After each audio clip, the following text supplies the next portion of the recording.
Okay, so today I'm going to talk to you, since you're the learning strategist, this is a good thing you can implement to all teachers in all subjects for lower level students and English language learners. So this is one of it's called an SIOP lesson plan, and it's a template that you can give to teachers that will help them explain to them how to use this. Okay, so just some background information. Language learners and their needs. So usually they have little to no formal schooling, and they have no practice with academic language. And even though it's just talking about English language learners, all students are learning academic language. It's not just them. And there has been a dramatic increase in ELL students across the country, and it's just growing year by year.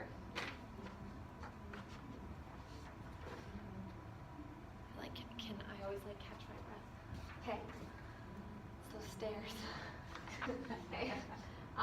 So there's over 150 languages that ELL students are speaking. It's not just Spanish, which is one of the biggest misconceptions, even though 70% of those students do speak Spanish. Just in 2012 and 2013 alone, there were 4.85 million ELL students in the United States, and just last year in our district, or this year in our district, there's 55,000. So we have a lot, not so much at Legacy, but we do have a huge population of IEP students. So this is something that can be used for IEP students as well, and it'll just help enrich literacy and discourse in the classroom.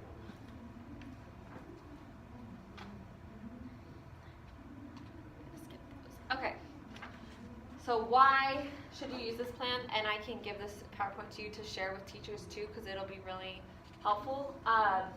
It's called the Sheltered Instruction Observation Protocol, and it helps develop new concepts and also connect to prior knowledge.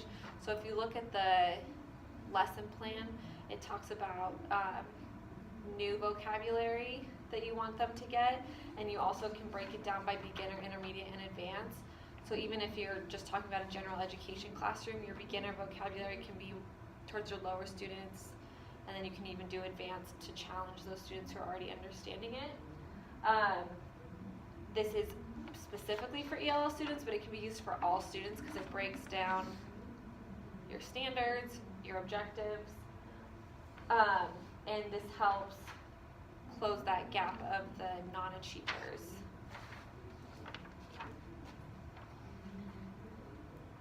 Okay, one of the biggest pushbacks with most teachers when they're given this is they feel like this doesn't follow Common Core standards, but really you can put, like in my box I put the standards and it follows Common Core standards. They freak out over that because it doesn't look like the normal lesson plans. It connects prior knowledge to that of the students' new concepts, which also applies to the NEPF. It can be used across any subject. So for example, I gave you a U.S. history example, but you can do the same thing with math and other subjects. And a lot of it, the biggest thing and one of the things we talked about here at Legacy is including discourse in the classroom, and this helps boost that discourse because they want to have them communicating with each other and the whole group. And it lets teachers consider cultural backgrounds, learning styles, and affective needs. Yes?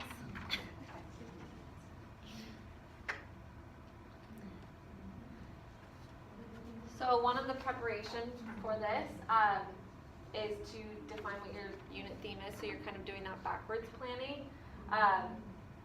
The language objectives is one of the biggest things, which is not what, most teachers don't do this on their lesson plan.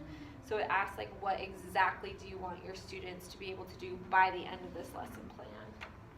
And then, of course, define content objectives and language objectives. So that's the language objectives is the new part that teachers don't usually do right now.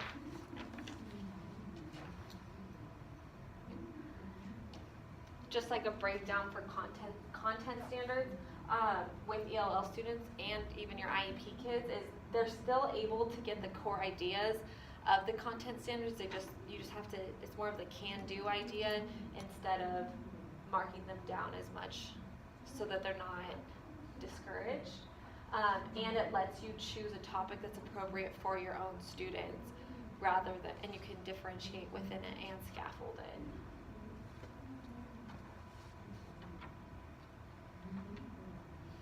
The language standards is you determine what language goal you're working on during your SIOP lesson plan, and you guide your lesson to follow those language standards. And it should be written so that the students understand their own language. So if you want, I did this with the other group too, if you want to take a few minutes and write down some of your own language standards that you could use maybe in math or science. I'll get you a pen. I got a pen. Okay, of course you do. It's me who never has the pens. I got pens. Am I sharing this out? Yes. I'll turn the lights on for you. Oh, you're good.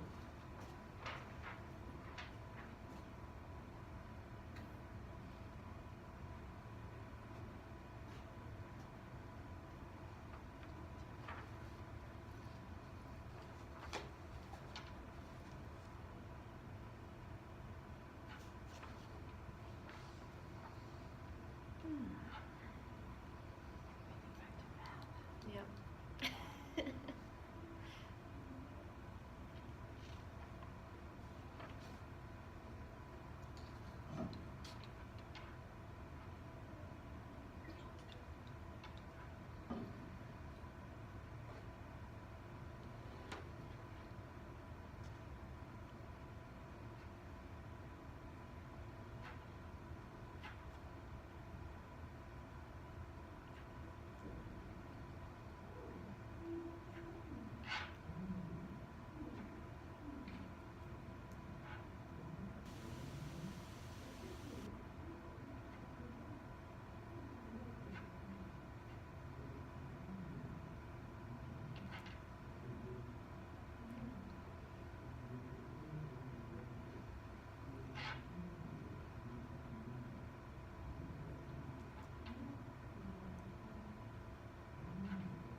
Okay, so what'd you come up with?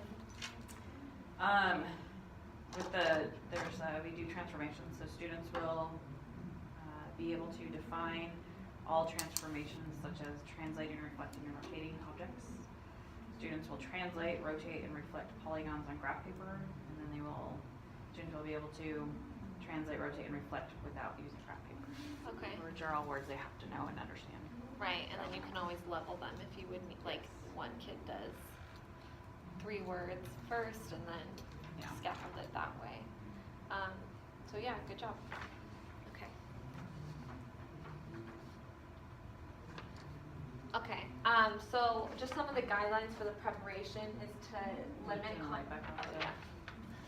Hi. I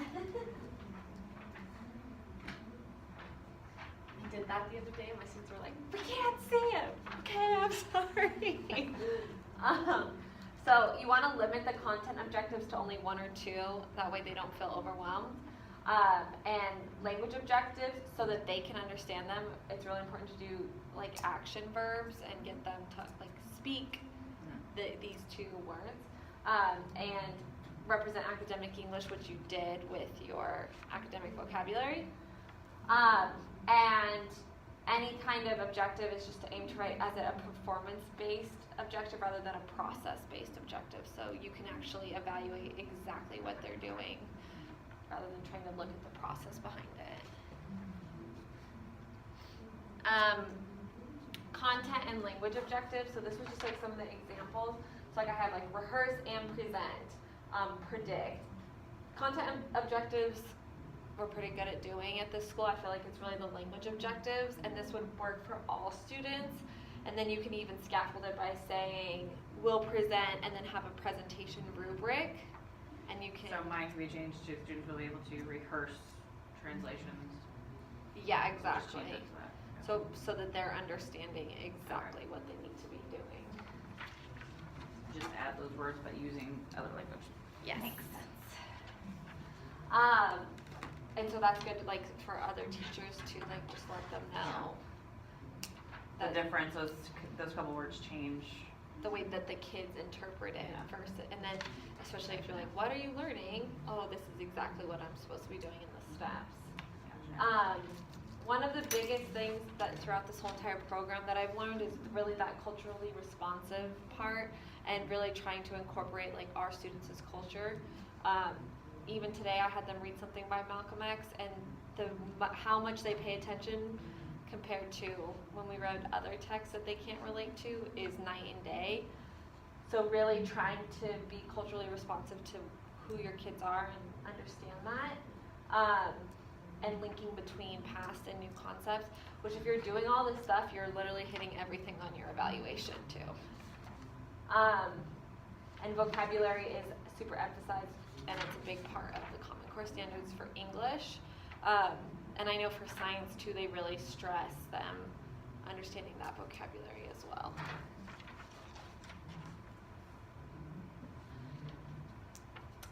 So building background, again, using academic vocabulary, connections, and language that students will understand.